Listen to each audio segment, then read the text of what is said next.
Olá, meus amigos, minhas amigas, meus irmãos, minhas irmãs. É com imensa satisfação que aqui nos encontramos mais uma vez para mais um momento de estudo, mais um momento de reflexões acerca do Evangelho do Cristo, à luz da doutrina espírita. Por isso, mais uma vez agradecemos a Deus, nosso Pai, de infinita bondade, misericórdia e amor, em especial e acima de tudo, pela dádiva da vida. Agradecemos a este mesmo Pai que nos fornece constantemente infinitas oportunidades para realizarmos o nosso processo de transformação. Agradecemos a Jesus, nosso Mestre e Senhor, guia e modelo para toda a humanidade, por estes ensinamentos maravilhosos que Ele nos deixou de forma exemplificada, conforme nós encontramos em suas biografias ou em seus evangelhos de amor. Agradecemos aos Espíritos amigos pelo amparo, pela proteção, pela assistência que sempre tem nos dado ao longo da nossa trajetória. E não podemos deixar de agradecer, e agradeço constantemente a todos vocês, irmãos e irmãs de jornada, que constantemente se fazem presentes para juntos estudarmos o Evangelho do Senhor. Sejam todos bem-vindos, sejam todas bem-vindas, e que possamos aproveitar da melhor maneira possível estes minutos que nos foram reservados no relógio da eternidade como mais um momento, mais uma oportunidade nesta busca incessante por conhecer a verdade. Então hoje aqui nos encontramos para mais este momento de estudo, estudarmos mais um capítulo do livro Palavras de Vida Eterna, de autoria de Emmanuel e Chico Xavier. Hoje a nossa referência é o capítulo de número 128. Então este livro, Palavras de Vida Eterna, é composto por 180 capítulos. Hoje estudaremos o capítulo de número 128, que tem como título Desculpismo. Ontem, no nosso último encontro, nós estudamos o capítulo 127, que teve como referência palavras do apóstolo Lucas, no capítulo 14, versículo 21. Hoje é a mesma referência, o capítulo 14, versículo de número 18, onde Emmanuel buscou aqui o capítulo número 18, que está dentro da parábola da grande festa, em que Lucas faz uma narrativa de um senhor que ofereceu uma grande festa, mas pediu para que os seus servos saíssem para convidar as pessoas, mas só que as pessoas não quiseram ir para essa festa. E aí, conforme nós encontramos no versículo 21, o servo voltando para casa, informando ao seu senhor que ninguém quis ir à sua festa, ele pediu para que ele voltasse às ruas e às praças e convidasse os pobres, os aleijados, os mancos, os cegos. E neste versículo 18, nós encontramos outras referências que Emmanuel buscou antes de o Senhor pedir para o servo convidar aqueles pobres, os cegos, os mancos para a sua festa, aqueles que apresentaram desculpas para não comparecerem à festa, que aqui nós sabemos hoje, nesta simbologia, nesta parábola narrada por Jesus, que é o convite para a festa do Evangelho. Mas antes de começarmos aqui estas reflexões, faremos mais uma vez leitura de mais um capítulo do livro Vigiai e Orai, de autoria do Espírito Irmão José, em parceria com Carlos Bacelli, o capítulo número 53, que tem como título Basta que saibas. Mais uma vez agradecendo a todos e a todas pela presença. Recebam todos e todas o meu abraço fraternal e de gratidão, gratidão pela presença, pela participação, pelos comentários, pelos compartilhamentos, nos auxiliando assim na semeadura da boa nova. Então aqui, irmão José nos diz o seguinte: basta que todos nós saibamos que ser feliz é saber viver. Então aqui ele nos fala, é tão fácil ser feliz, basta que saibamos viver a vida. Então é por isso que ele trouxe como título para este capítulo, basta que saibas. Então basta que saibamos que é muito fácil ser feliz. É preciso para isto que saibamos viver a vida. E aí ele acrescenta, basta que saibas compreender as atitudes mais incoerentes. Basta que não te escandalizes com ninguém. Então aqui ele vai colocando nessa condição de basta. Basta que saibamos isto ou aquilo, conforme ele diz aqui, basta que nós saibamos conviver com as pessoas, basta que saibamos não nos escandalizar com ninguém, basta que tudo vejas com naturalidade. Então é preciso que aprendamos a enxergar tudo na vida com naturalidade. E ainda ele diz, basta que te contentes com o que tens e com o que és, não naquela condição de conformismo, mas realmente nos contentarmos e seguirmos adiante. Basta que não te aflijas para ser depressa mais do que te é possível. Ou seja, não nos aflijamos em querer alcançar uma condição que ainda não estamos preparados para isto. E ainda ele diz, basta que não ambiciones o que não é teu. Então, para ser feliz, é preciso que aprendamos isto. É preciso que não ambicionemos aquilo que não é nosso. Basta que executes o teu trabalho. Então, para ser feliz, para alcançar a felicidade, é preciso que executemos com alegria o nosso trabalho. Para ser feliz, é preciso que façamos o óbvio e não o extraordinário. Não queiramos ser, perante as outras pessoas, extraordinários. Basta que façamos as coisas simples, as coisas mais óbvias. E ainda ele diz, para ser feliz, basta que te mostre disposto ou disposta a perdoar, sem ofender quem quer que seja. Então, se realmente queremos alcançar essa condição de equilíbrio que conhecemos com o nome de felicidade, é preciso que nos mostremos sempre com esta disposição de perdoar quem quer que seja, sem ofender a ninguém. E por último ele diz, basta que saibamos que na Terra nós não permanecemos na expectativa de felicidade absoluta.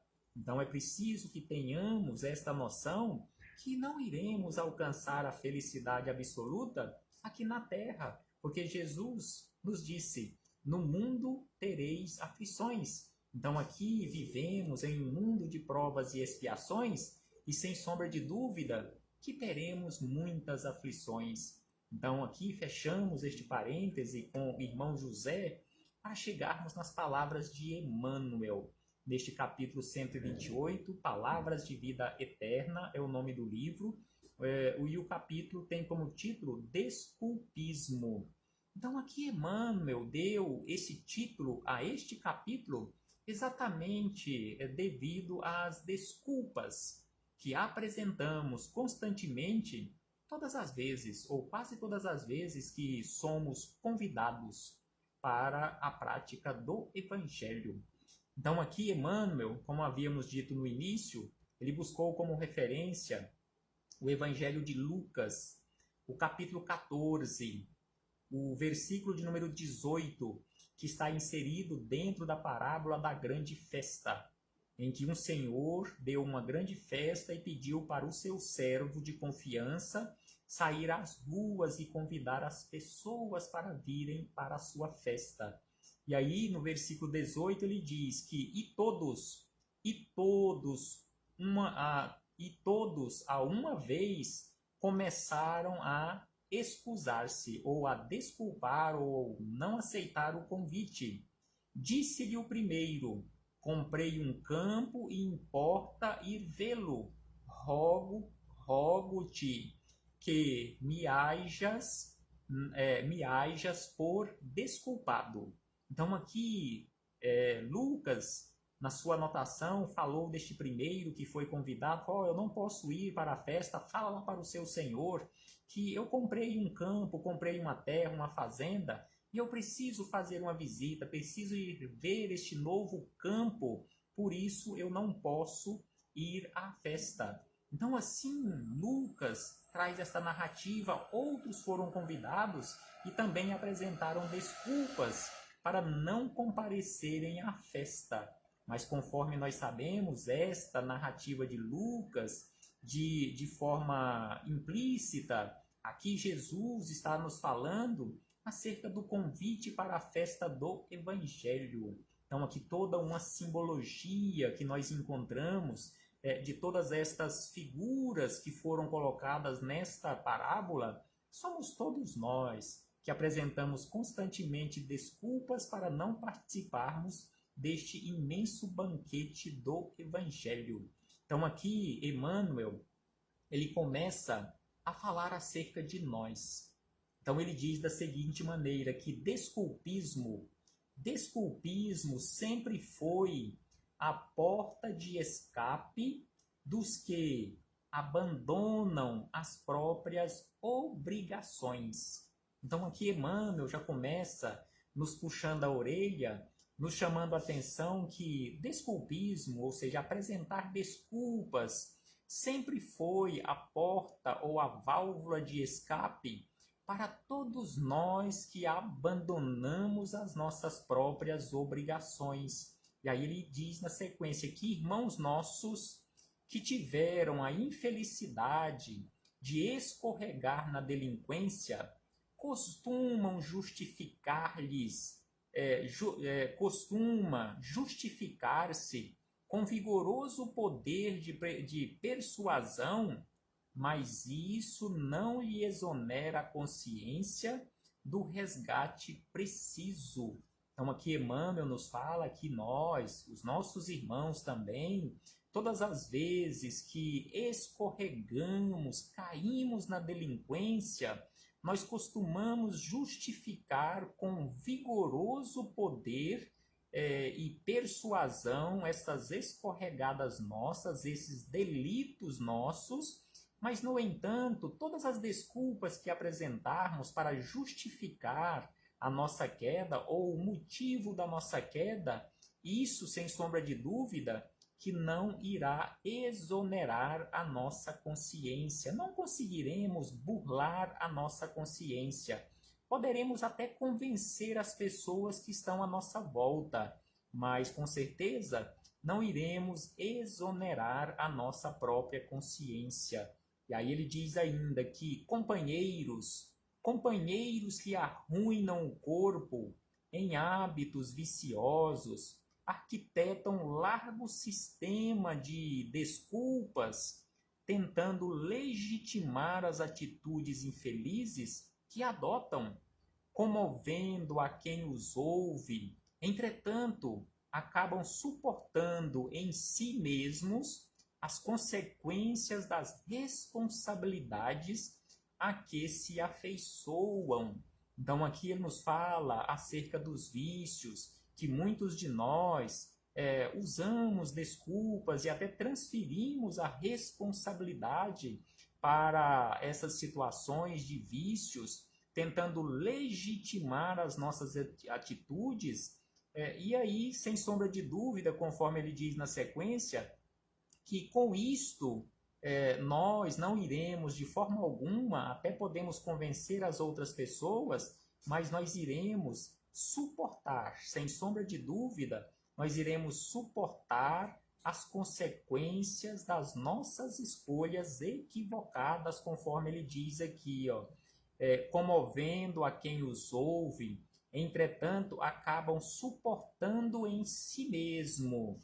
Então, se eu estou em um determinado vício, seja qualquer vício, seja na condição de um vício físico, um vício moral, sem sombra de dúvida, que eu possa apresentar todas as desculpas, justificar e, neste caso, convencer as pessoas que eu estou certo, mesmo estando naquele vício, e que não é culpa minha, que é culpa de A, de B ou de C, ou seja, terceirizar esta culpa, que eu só cheguei naquela condição por culpa de tal ou tal pessoa. Então eu posso até apresentar essas justificativas e convencer as pessoas que estão à minha volta, mas sem sombra de dúvida que eu sim, somente eu, irei arcar com as consequências. É a lei de causa e efeito, as consequências das escolhas equivocadas que eu tenha feito ou que esteja fazendo ao longo da sua trajetória. E aí ele diz na sequência, e ainda agora, quando a doutrina espírita revive o evangelho, chamando os homens à construção do bem na terra, surgem as pencas. Prestemos atenção no termo que Emmanuel utiliza aqui, que hoje a doutrina espírita, revivendo o evangelho, chamando todas as criaturas à construção de uma terra transformada, uma construção do bem aqui na terra, surgem as pencas, desculpas disfarçadas ou desculpas que serão usadas como este disfarce ou como este motivo para a deserção, ou seja, para não realizar o trabalho de transformação ou não participar deste trabalho de construção do bem aqui na Terra. E aí ele aponta que algumas das desculpas que nós apresentamos. Eu estou ainda muito jovem. Eu estou muito jovem, não estou preparado para este trabalho. Uma outra desculpa é que eu sou velho demais. Não consigo realizar este trabalho, não tenho forças necessárias e suficiente para participar desse trabalho. Ou sou velho demais, já é muito tarde para realizar um processo de transformação. E ainda ele diz que outros de nós falamos que assumi compromissos de grande monta e não posso atender ao chamado do Evangelho. E ainda ele diz que outros de nós apresentamos como desculpas as grandes atribulações ou aflições ou tormentos que estão na nossa vida, as tribulações enormes. E ainda outros, conforme Emmanuel nos diz, outros dizem que as obrigações de família estão crescendo constantemente, por isso ele não pode assumir nenhuma responsabilidade nesta construção do bem aqui na Terra.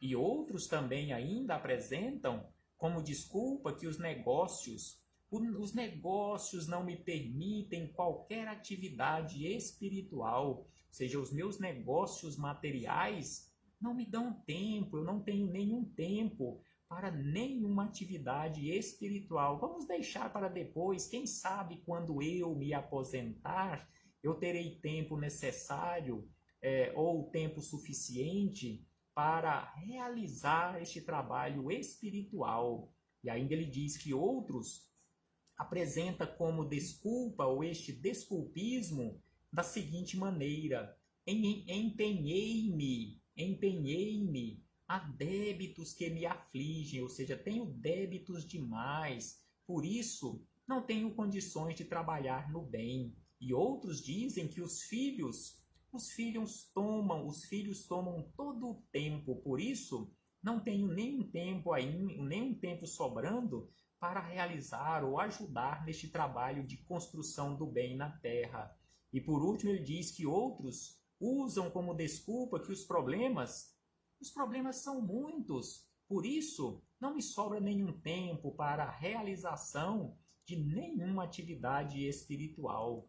E aí Emmanuel encerra este capítulo nos chamando a atenção da seguinte maneira e ainda nos esclarecendo acerca destas desculpas que apresentamos para não participarmos do trabalho de implantação ou de construção do bem aqui na Terra, que tantas tantas são as evasivas ou as desculpas e tão veementes aparecem que os ouvintes mais argutos terminam convencidos de que se encontram à frente de grandes sofredores ou de criaturas francamente incapazes, passando até mesmo a sustentá-las na sua fuga. Então aqui ele fala que muitos que recebem essas desculpas, aqui, que elas são tão veementes, que ele acaba acreditando e até concorda que realmente aquela pessoa não tem condições e não pode participar do trabalho. E aí ele acrescenta que os enviados, os convidados para a lavoura da luz. Então esta é a festa que Jesus está falando, é sobre esta festa que Jesus está falando nesta parábola, na anotação de Lucas, a festa para a lavoura da luz. No entanto, engodados por si próprios, acordam para a verdade no momento oportuno e atados às ruinosas consequências da própria leviandade, não encontram outra providência restauradora senão a de esperarem por outras reencarnações. Então aqui Emmanuel nos fala que podemos perfeitamente apresentar as nossas desculpas para fugirmos do trabalho de transformação, de restauração própria, mas que sem sombra de dúvida arcaremos com as consequências dessas escolhas.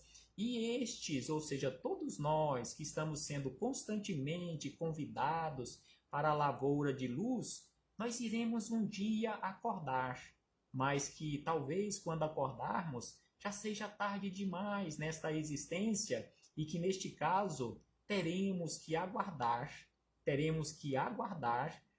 providências divinas para retornarmos em um futuro breve ou distante em outras reencarnações para verdadeiramente iniciarmos o processo de participação deste trabalho e neste trabalho de implantação ou construção do reino de Deus aqui na Terra, que possamos refletir sobre isto, que possamos aceitar o convite de Jesus para esta lavoura de luz, para o trabalho na lavoura de luz, o trabalho de semeadura do seu evangelho, o trabalho da semeadura da boa semente, essa semeadura começa no terreno do nosso próprio coração.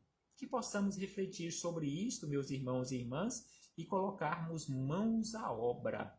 Paz do Cristo esteja sempre conosco e até breve, até muito breve, quando aqui pretendemos retornar mais uma vez para darmos continuidade a estes estudos e reflexões singelas e humildes.